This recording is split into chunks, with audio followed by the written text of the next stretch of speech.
Welcome to Team Gut Girls, the podcast for anyone who's ever unbuttoned their jeans at 10 a.m., mapped out every public washroom in a 10-kilometer radius, or wondered why one bite of food can ruin an entire day. We talk about bloating, constipation, diarrhea, reflux, nausea, abdominal pain, histamine chaos, and all the quiet gut symptoms you're told to just live with. Join naturopathic doctors Dr. Whitney Baxter, Dr. Christina Carew, and Dr. Dominique Vanier. Your gut is talking, and we're here to help you translate. You're with Team Gut Girls now. Let's dig in. And before we dive in, just a quick note. This podcast is for educational and informational purposes only. It's not meant for medical advice and doesn't replace working with your own healthcare provider. We're sharing general information, not diagnosing or treating anyone. Please always talk with your physician or licensed healthcare practitioner prior to making changes to your health, medications, or supplements. Welcome back to Team Gut Girls, the podcast where we simplify health so you can ask better questions, find answers, and feel empowered. Today, we're diving into another important topic that's relevant for everyone, which is how do hormones impact the gut? So from estrogen to thyroid hormone, these chemical messengers play significant roles in how our digestive systems function. I am Dr. Whitney Baxter, joined by Dr. Dominique Vanier and Dr. Christina Carew. And when we talk about hormones, we're not just talking about estrogen and progesterone. Those are the ones you often think about when we say hormones. But we have at least 50 different hormones working throughout our body right now. These are the chemical messengers that work on things like reproduction, metabolism and energy balance, growth, our sleep-wake cycles, and the immune system. Have you ever wondered why your digestive issues seem to flare up with hormonal changes? Or do you have Hashimoto's and experience constipation and bloating? Today, we'd like to uncover these connections. So, Whitney, there's lots of myths around hormones and bloating. So maybe we could start with the most common one. Hormones have no impact on your gut health. This is probably what most people have heard when they've been in their primary care office. And I think anyone with a period knows that that's just not true. Of course, throughout our cycle, even there's shifts, there's looser stools, there's constipation, there's bloating. There's lots of research, and more recently, I think, showing these hormonal changes and fluctuations in our gut health. Even IBS or irritable bowel syndrome is more prevalent in women. So researchers started to look at sex hormone influences on IBS. An interesting point. So why do you think some people will still downplay this connection, Whitney? Hormones influence multiple bodily symptoms, and the gut is often overlooked, despite it being a major hub. It's a major communication hub in our body. It has its own brain. It's connected to the rest of our whole body systems. Awesome. So you said we're going to talk about lots of different hormones today and what their roles are in the body. So where do you want to start? So I think it helps to first review the hormones involved in digestion, because there's a lot. And we can see that other hormones like estrogen and progesterone can play into this as well. So we'd like to connect the dots to explain bloating that isn't caused by food or digestion itself. So this podcast has a lot of episodes on these things. Period-related bloating and nervous bowel movements, or the new nervous poops. Why we always talk about slow, mindful eating and how this improves digestion, how chronic stress or burnout disrupts digestion. I'm sure you've heard this a lot. And so you mentioned a lot about hormones. How do they impact our gut health directly? So hormones are our body's little messengers. They help with long-range communication networks versus the nervous system, which is really quick. It's immediate. They are released from glands throughout the body and travel through our bloodstream to act at specific sites. And then when they get to that site, so say along the gut, they use a specific key and lock mechanism, which is called the receptors. So there are a lot of different receptors for various hormones throughout the gut.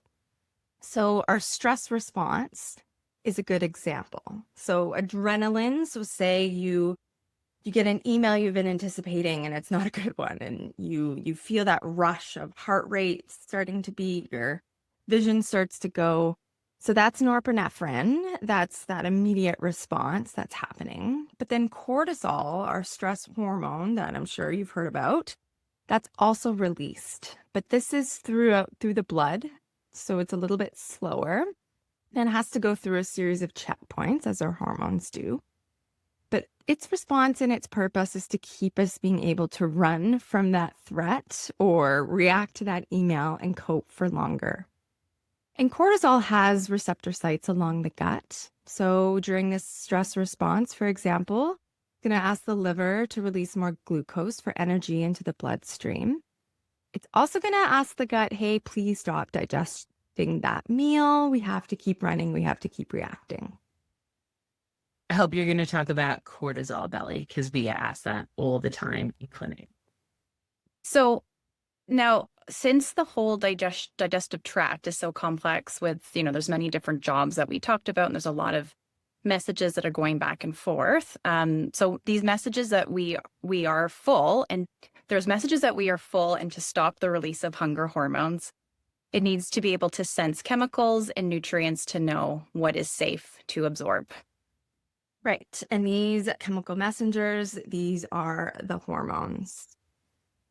So let's just do a rapid review of these digestion-specific hormones. You'll probably recognize a lot of these things we've talked about before, how to set your digestive tract up for success.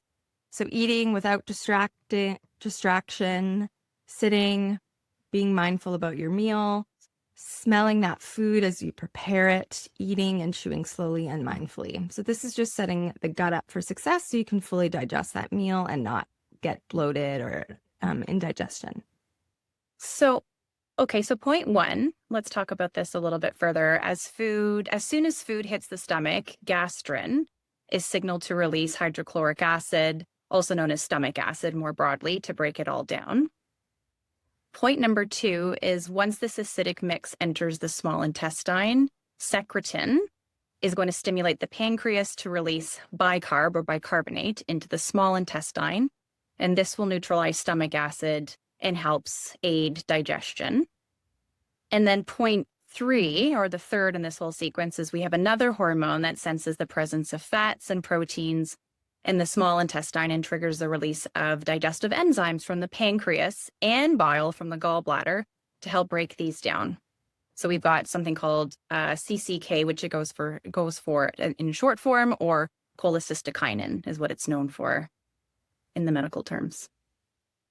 And there's still others. So there's ghrelin, which senses that our stomach is empty. There's leptin, that is the signal that helps the brain to reduce appetite. So sometimes you'll hear people get their leptin tested. And when leptin is released, it increases fat stores in adipose tissue. So our levels rise after eating to tell us to slow down our motility and not need to eat as much. And then there's the GLPs, which we know way more about now, or maybe less about than ever before. And so they're the signal that tells us that our brain is full. That's how the GLP medications are working, used to try to halt the motility in the intestinal tract. So the brain's like, oh, I'm full, I don't need to eat more, and hence cutting out things like satiety, which is why some GLP medication users find that it's really helpful in lowering the food noise or being able to help them with less snacking. But if you're not a snacker and you don't have food noise, then this may actually be one of the reasons why it's working for you. And so the side effects of the delayed gastric emptying, that's one of the things that happens with the GLP, is it stops the stomach from emptying its contents out so you feel full longer, and actually can make you feel very bloated and nauseous. And so that fullness is actually kind of similar to what we talked about in the gastroparesis podcast, which is a couple before this. And so that's how this therapy is currently working. And then there are variations of this that include other other peptides that are also working on different receptors. So back to that lock and key. I mean, we could test most hormones, but can you test leptin, or have you seen people do this in practice, Christina?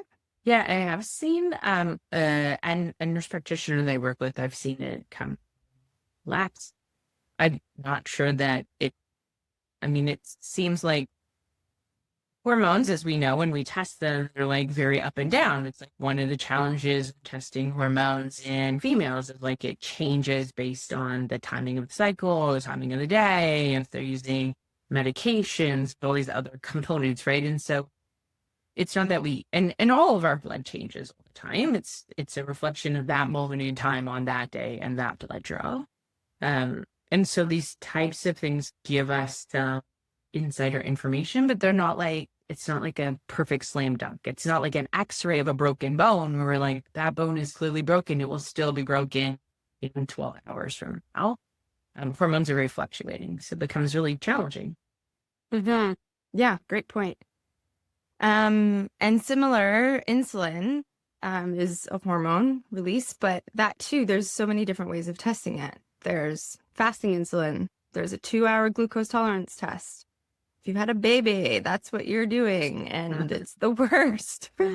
Or sometimes medical doctors will just test blood sugar with what this insulin is involved with. So yeah, it's hard to capture these fluctuating little chemical messengers. So yeah, one that you've heard a lot about and tests, we test often to see how your body's managing glucose balance and even how it's coping during chronic stress. So we talked about how stress triggers glucose to be sent into the bloodstream. So insulin, its job is to sense blood glucose rise after eating. So we eat, the food gets into our bloodstream, that rises the sugar. And then its job is to bring that into our cells to influence metabolism and digestion. I test fasting insulin pretty often because I do, like on the topic of this podcast, is I do a lot of digestive health and hormone health, and we can see insulin start to rise well before somebody's glucose, so their A1C will start to go up, right? So you want to think almost like insulin. Yes, it plays a tremendous role in the digestive health, but it also acts more as like a primary indicator, and then we can see glucose and A1C start to rise as lagging indicators. So I find it a really helpful test. Also, when people's triglycerides are high, like your body is storing fat in a way generally less desired. So we're thinking about things like fatty liver or belly fat. Yeah. And so insulin can also help to uncover like why the body is in this more of a storage than a burning mode, which definitely affects digestion and what foods we decide to eat. Absolutely. And so another hormone, as it relates to the digestive tract, is something called motilin. And its function is to stimulate gastric and intestinal motility. So motility, again, is the speed at which things move through the digestive tract, especially during fasting. And this helps to promote regular digestion. And so the trigger for the release of motilin is going to be somebody who is in a fasting state. So let's say that, they've been fasting overnight, for example, for 12 hours, stomach distension. Those are the two main things that will trigger its release. So yeah, it's this whole hormonal cascade. As you eat, it's constantly your body's, there's a feedback mechanism. So, okay, the brain, it hits this section and it goes back and tells the brain to release this hormone. And it's this, complicated process. And we love the names, motilin, gastrin. I remember being in university and laughing, saying, really? We got really creative here. Okay, so let's get into some other hormones that have receptors and actions on the gut. So one that we introduced earlier is our thyroid. So what are some clues that thyroid imbalance is acting on the gut? Yeah, so we can have a fast thyroid, so a hyperthyroid, and you can have a slow thyroid, a hypothyroid. And so think of the thyroid like a thermostat. And so when things are slow or low, things are low and slow. So we're more cold, we gain weight, we have more constipation, we might have more dryness or muscle aches or swelling in the body. Certainly bloating in this case might be as the cause of constipation. We also know that the thyroid is responsible for lots of our LDL recycling. And so we might see like cholesterol starting to go up, which can then be part of this like sort of fatty liver picture, which might be another reason why we're getting some like abdominal changes.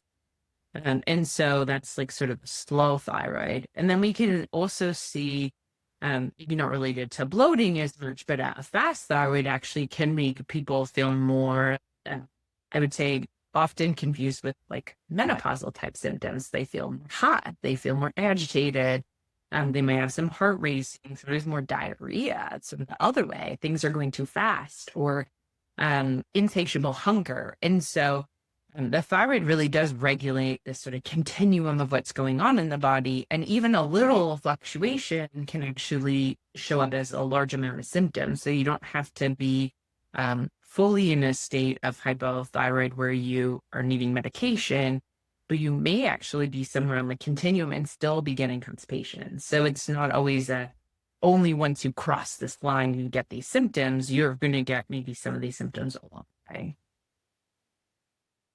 And so we can definitely test things around the thyroid. So often traditional medical system tests a marker called TSH. It's the signal from your brain to your thyroid gland. And I always think about this as sort of the last piece to break.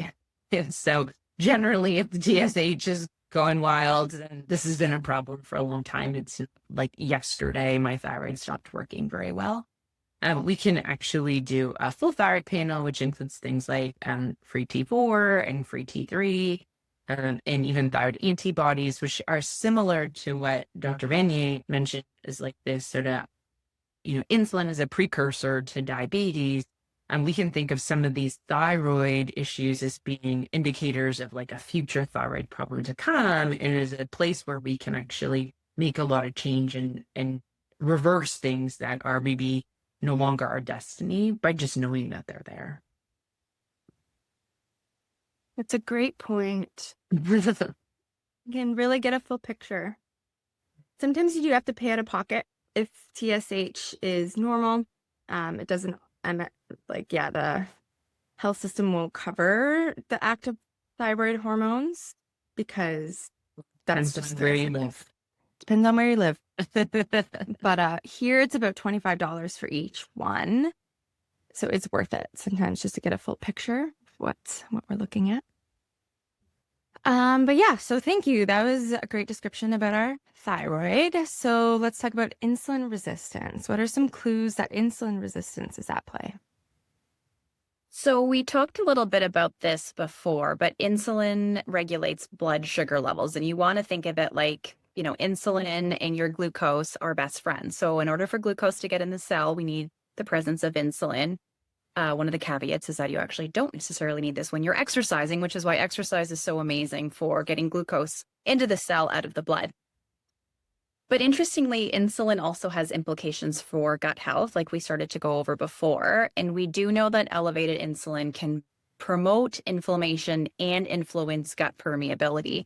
I think it's a bit of a chicken or egg here, right? Because we are often seeing, elevated insulin with more like a metabolic picture, and truly with like metabolic issues such as, the crossover of cholesterol, glucose, fatty liver, PMOS, which was formerly known as PCOS, they're more likely to have inflammation. And so it can be a little bit like, point A to point B, back to point A. But all of this is going to influence gut permeability. So we can see issues with digestion show up in the picture. And I think it's important to talk about bile a little bit more. So Whitney, talk to us a bit more about what the role of bile is. So it's not a hormone, but it's definitely involved in this whole cascade of things. And we need the hormones to release the bile to be able to digest the fats. So if we're not getting that release, we're not getting that absorption of fats, which can lead to something called bile acid diarrhea or bile acid malabsorption. So that's always something we're considering too if you're presenting with looser stools. But it's crucial for this digestion and absorption. It also supports our gut microbiome. So there's a really interesting link there. And disruptions in bile acid productions can, again, like flare up our gut. So even irritable bowel syndrome. So Yeah, if we think of the gut like a conveyor belt, bile is sort of the thing that turns on the conveyor belt. And so if we're missing it, then everything gets halted, which is why we have more bloating and more fermentations, lots of gas, burping, things like that. and a lot of people are told they have sluggish gallbladders or yeah. And lastly, vitamin D. It's called a vitamin, but we're also learning a lot more about it, that it works like a hormone. There's vitamin D receptors all over the body, which is really fascinating. It plays a role in immune function, inflammation along the gut. Low vitamin D levels have been linked with gut diseases, dysbiosis, which is really exciting. So it's another one you have to pay out of pocket for if you don't have a osteoporosis diagnosis. I guess, again, depends on where you live, but it's worth it to understand what your levels are so you can take higher than the recommended 2000 IU per day. I would also say that if you've been taking a larger amount, it's definitely worth making sure that your vitamin D is tested, because more often than not, people can be actually really high, and that can actually cause you a lot of symptoms. So I have had some patients that listen to podcasts like this one who were taking very high doses of vitamin D, and their symptoms were actually from high vitamin D, but every time they had declined getting it tested, so they didn't actually know their levels. So super important. And then the other side could be you could be taking a ton of vitamin D and absorbing it. And so that can also still show as low, even though you're taking it and you think you're doing the right thing, it may not actually be absorbing. So spending the couple of dollars to get the number, even once a year, can be really helpful. And I will say, at least in Ontario, so again, it depends on where you are, there are other reasons to get it OHIP covered. So malabsorption syndromes will typically allow for OHIP coverage of vitamin D. But a lot of the time, patients need to pay out of pocket first in order to identify that they're low and there's other stuff going on. So it's they usually have to pay for it first.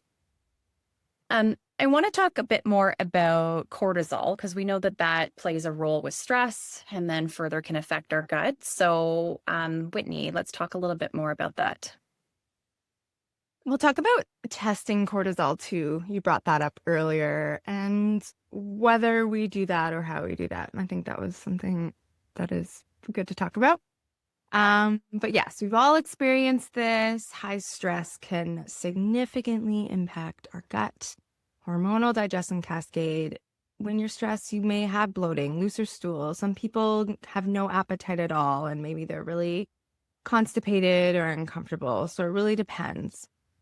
So the stress response, you may have heard of this, the hypothalamic pituitary adrenal axis, or HPA axis.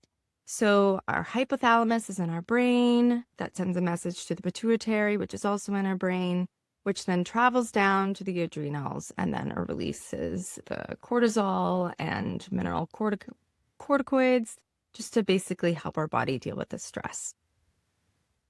So its job is to get you running. Its job is not to get you digesting. So this is why your mama told you not to jump into the pool after you've eaten, because your body cannot exercise and digest at the same time. You will cramp. I've had too much of a meal before going out for a run, and it's just the worst. So over time, chronic stress contributes to gut hyperpermeability. So tune into the episode on leaky gut or gut hyperpermeability. We talk a lot about this. But chronic cortisol elevation can disrupt the tight junctions, those proteins in the intestinal epithelium, increasing this intestinal permeability. So this disorganized good barrier system that should be there. So this can allow bacterial components like the more inflammatory lipopolysaccharides to translocate into our circulation, just triggering our immune system. So there's more inflammation. This is going to disrupt the good movement or motility of our gut.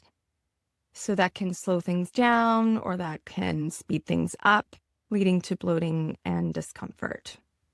So chronically elevated cortisol is going to impact the hormones of digestion we went over before. So impacting sufficient stomach acid release, enzyme production, optimal gut motility, nutrient absorption, so which we can either slow gut movement, send the whole food particles into the microbiome, causing fermentation, bloating, or just trapped gas. So the rest and digest. Right, and flight.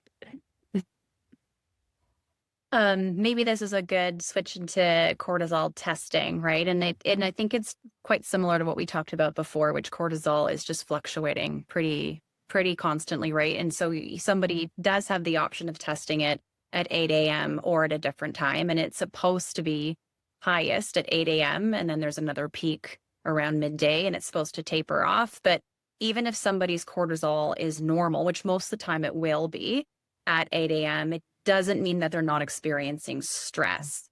And if somebody was to test their cortisol the next day and the next day and the next day, we would see different numbers come back. So often when it comes to cortisol testing, we're really looking at, like, for example, is there like an adrenal tumor, right? Like something that is releasing such significant amount of cortisol where we're going to see it a bump above the elevated range? Or are we looking at something like in the autoimmune range where somebody's cortisol is really, really low? But kind of for our purposes is people are most likely to have normal cortisol when they're going through like high levels of stress. Yeah, I think it also depends on what you're looking for. So the range, at least where some of us are, is like pretty large. So it's like 150 to 500. And typically, if we're thinking about this is your amount for the day, and earlier in the day, we would hope that you're towards the top end of the range and not the bottom end of the range. And so back to the idea of like there's dysfunction and then there's disease.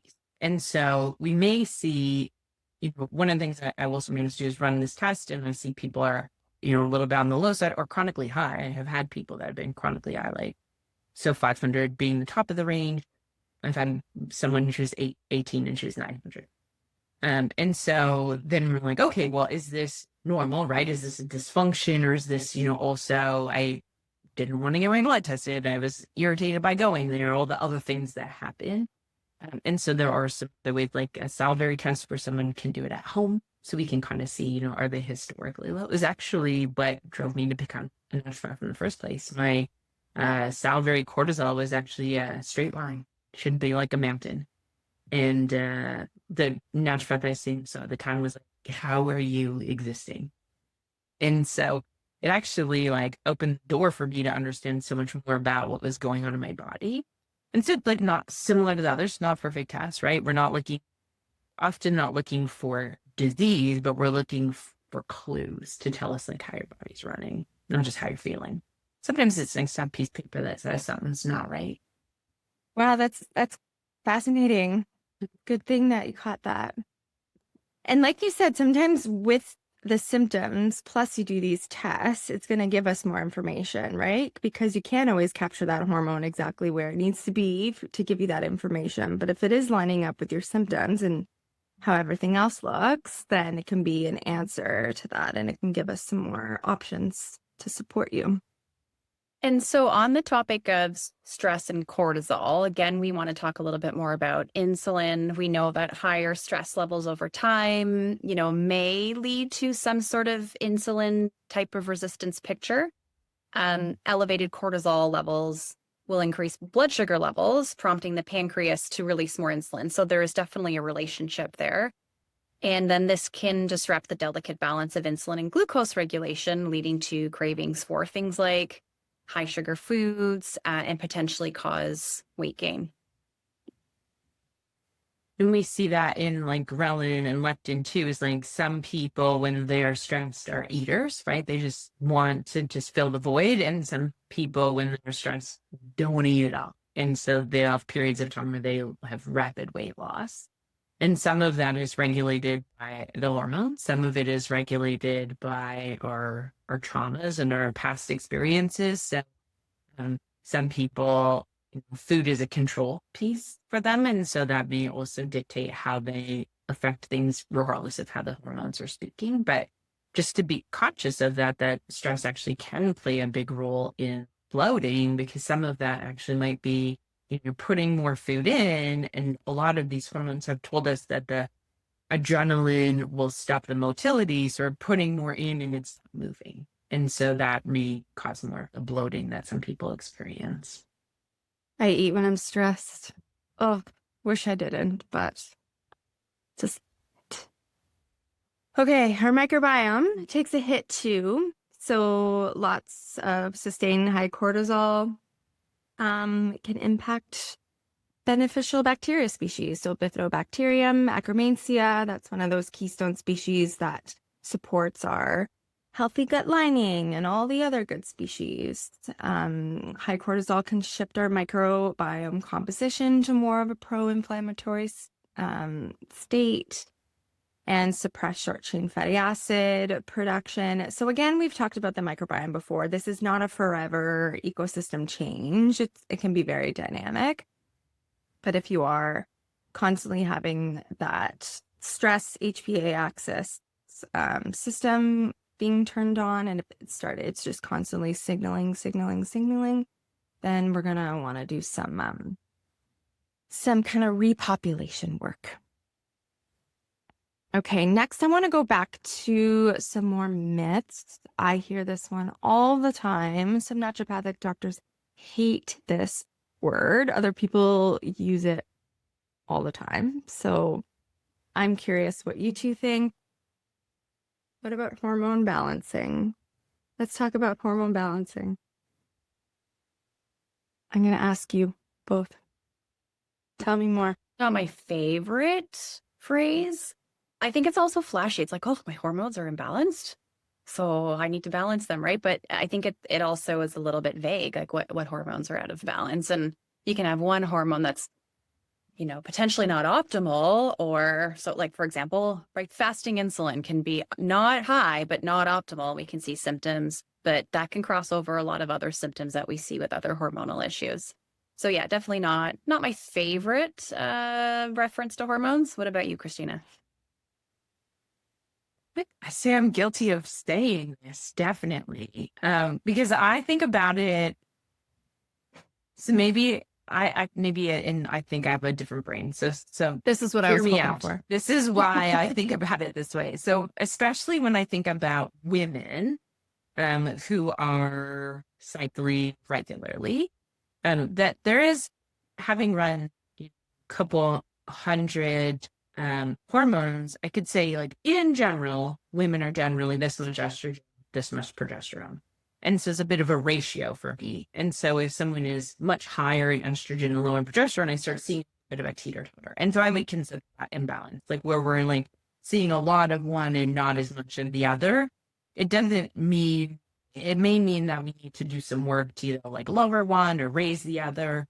But it's like just a part of the clue gathering to say, are some of the things that I'm experiencing related to hormones that maybe one is functioning than the other. So especially in stress, up to the cortisol piece, we'll often see that women have lower amounts of progesterone. And I always think of this as like progesterone steals. Like, my body is like, hey, it's not a good time to have a baby. I'm going to recycle this progesterone over here to deal with this stress. And so that may make my hormones seem like they're imbalanced. It doesn't necessarily mean they're being made at the similar rate. It's like being redirected or reused. And so sometimes women do feel better if we can improve some of that imbalance in their body. And I don't know if balance is the word, but it's sort of like visually for people, I think that they can kind of be like, oh yeah, I'm kind of getting more of this symptom and less of this, maybe counterbalance. I always think of it like a scale or a teeter-totter. Yeah, and it's what the hormone system's job is to keep us in what's called homeostasis. So Like some will fluctuate up and some will fluctuate down. There's different cycles. So there's, of course, our sleep-wake cycle. So cortisol should wake us up. So we should have cortisol, but it should spike in the morning and then gradually drop. So melatonin can rise. We have monthly cycles, estrogen and progesterone. And yeah, so it is a bit flashy. It is a bit oversimplified, but that is the endocrine system's job in a way, is to keep it balanced. So instead, or in addition, we can look at supporting our hormones at doing this job in a couple of ways. So in general, we can support their production, their function, and then we can ask to measure them. So to support their production, remember they are built from the food that we eat. So our macronutrients, like our proteins, amino acids. Some hormones are built from a cholesterol backbone, so our sex hormones are. So eating enough healthy fats. This can include mitochondrial support. Our mitochondria are the powerhouses of our cells, and they help to make our hormones as well. So supporting that mitochondria, that system too, and their function. So back to basic. Sleep. How is your sleep quality? How is your nervous system? Are you running on fumes? Do you say you're okay, but you're actually not? So just kind of diving deeper into those. And then can we measure the hormones and not just a couple? Maybe we look at all of them. Maybe we do a thyroid panel. We look at your estrogen, progesterone at certain phases of your cycle, your vitamin D, your fasting insulin, just to kind of get a whole picture of how your body's functioning. A good way to think about this is like if we think about athletes, so I always think about gymnasts or skaters or young athletes, like the more stress their sport and their exercise and maybe even the hours they do their sport causes, the less their body makes the sex hormones. And so we'll see lots of women that lose their menstrual cycle when they're in their athletic prime. And part of that's to Whitney's comment about cholesterol, and can be have the cholesterol to make the hormones because you're using it other places, and that's like one of the things that we're seeing. And so running a cholesterol panel on a young person can actually be beneficial, because if they're making enough cholesterol, it's like one of the reasons why they might not be menstrual bleeding. Yeah, that's a good point. Okay, so maybe we'll talk a little bit, we'll give you a preview about hormones that are related to female cycle and its relationship to bloating. So we definitely have an episode coming. But there's lots of talk about, can IBS and perimenopause be actually linked in any way? And certainly my belief is that like the hormones fluctuation definitely affect our digestive tract, and similar to what I could have mentioned around the estrogen and progesterone, we definitely know during phases of time when our cycle is maybe predictable or regular, that you would have periods of time when you're constipated or periods of time where you have more looser stools, and those might be related in some way to the hormones that were being more exhibited. But if we think about mast cell stuff that we had talked about a couple of episodes ago, we know that progesterone's link is actually in mitigating some of the histamine balance. And so we have lower progesterone, we have higher histamine. So another reason why the hormones may be starting to affect bloating. And then we also know that sometimes women will have high amounts of estrogen, which may feel like bloating, but actually could even be estrogen. And so it's like why some like, oh, the second half of my cycle, like my pants don't fit, or I don't feel good. And then once I have this bleeding, then all of a sudden things seem to change. And so we certainly know that some of that is impacted from our awareness of our gut. What's the contents? How are we feeling about it? And then there even some physical reasons why things are altered, including our motility, how food moves through our digestive tract. So lots that we can dig into. Stay tuned. And do you talk about the estrobolome at all in the podcast? Do you do? Okay. Yeah, I think we could definitely talk about the estrobolome. So estrobolome is sort of this collection of gut microbial genes that are more effective at breaking down and metabolizing estrogen. So sometimes if people have those fancy stool tests, or maybe you've done one of the at-home stool tests that sometimes test something called beta glucuronidase. It's like one of our enzymes that breaks down estrogen and allows it for reabsorption and circulation. And so sometimes people will see like blockages or highness in this. And so if we think about symptoms, if our body's recycling things that are destined for the trash, then we have symptoms of like an overload, right? And this actually even happens with medication. We'll see people that are taking medication and, they were on the same dose forever and ever and ever. And then all of a sudden their labs are starting to change. And we're like, oh, did you change your dose? Did you change the time of day that you were taking it? Like, what happened? And it might be that they got constipated. And when they got constipated, then everything started to reabsorb more. And so then now we're seeing like a change based on a functional change in the body. That medication wasn't meant to be there, that it's now reabsorbing back in. There is some belief that maybe this is part of where we're getting like a lot of the hot flashes and like heat symptoms from women that are in perimenopause, because the estrogen, instead of leaving the body, is like recycling back in. And so you're getting this overload of this one hormone, maybe not because you're building so much, but you're actually not getting it. And so who knows? There's lots of reasons why our bodies operate in the way that we do, and it's so not straightforward. Which is why we ask 1,000 questions, and why hopefully you're listening so you can see how some of these things might. Yeah. Direct connection of the gut and hormones. Love it. Thank you. Okay, here's another myth. Dom, why don't you take us through period bloating is just water retention. It has nothing to do with your gut. Period. I call it the period bloat and period poops, right? And there's an overlap of hormones and lots of stuff going on.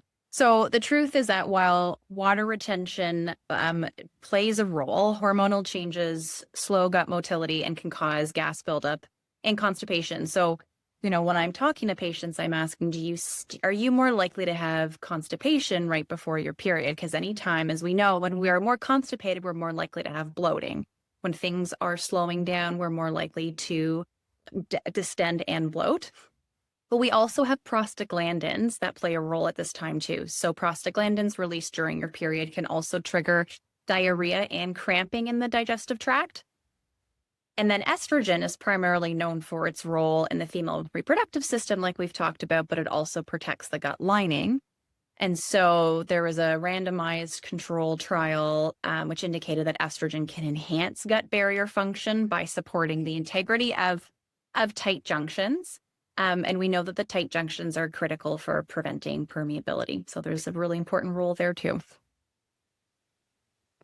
Some more leaky gut as your hormones decline. Just from your hormones. Just keep showing up. Like a whole nother episode. It's like a whole other episode.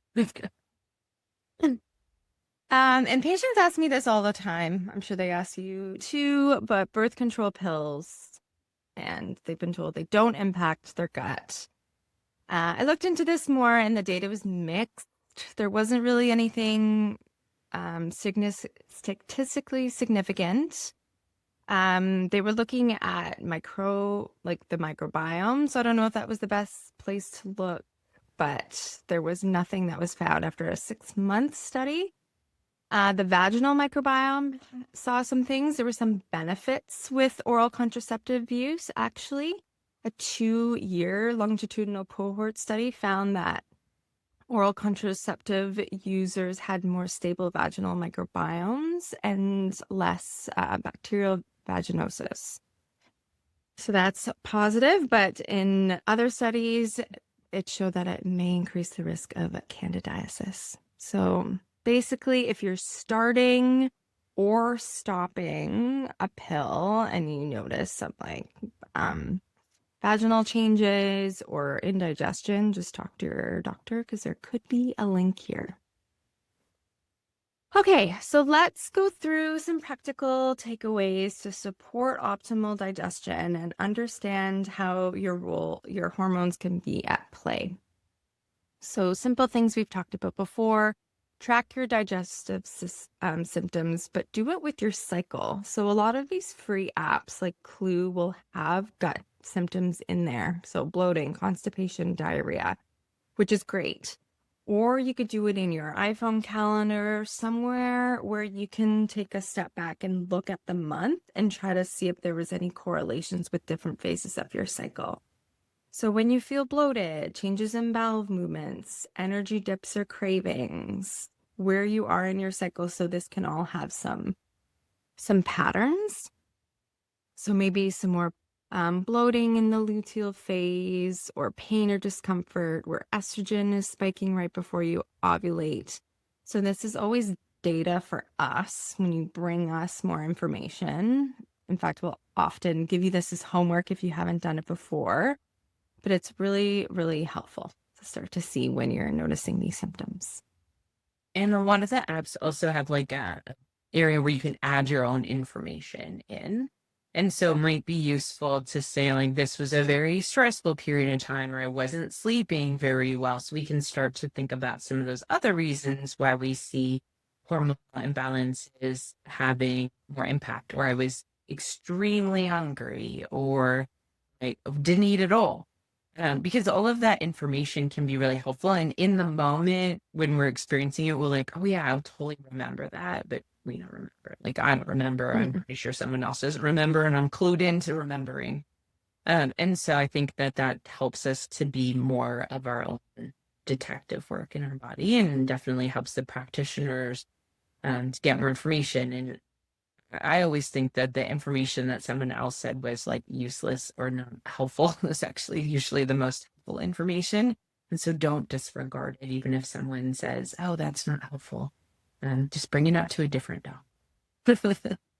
So how long would you recommend tracking, Whitney, before you would want someone to come to see with that information? I usually say at least 3 cycles, so it's not a one-off.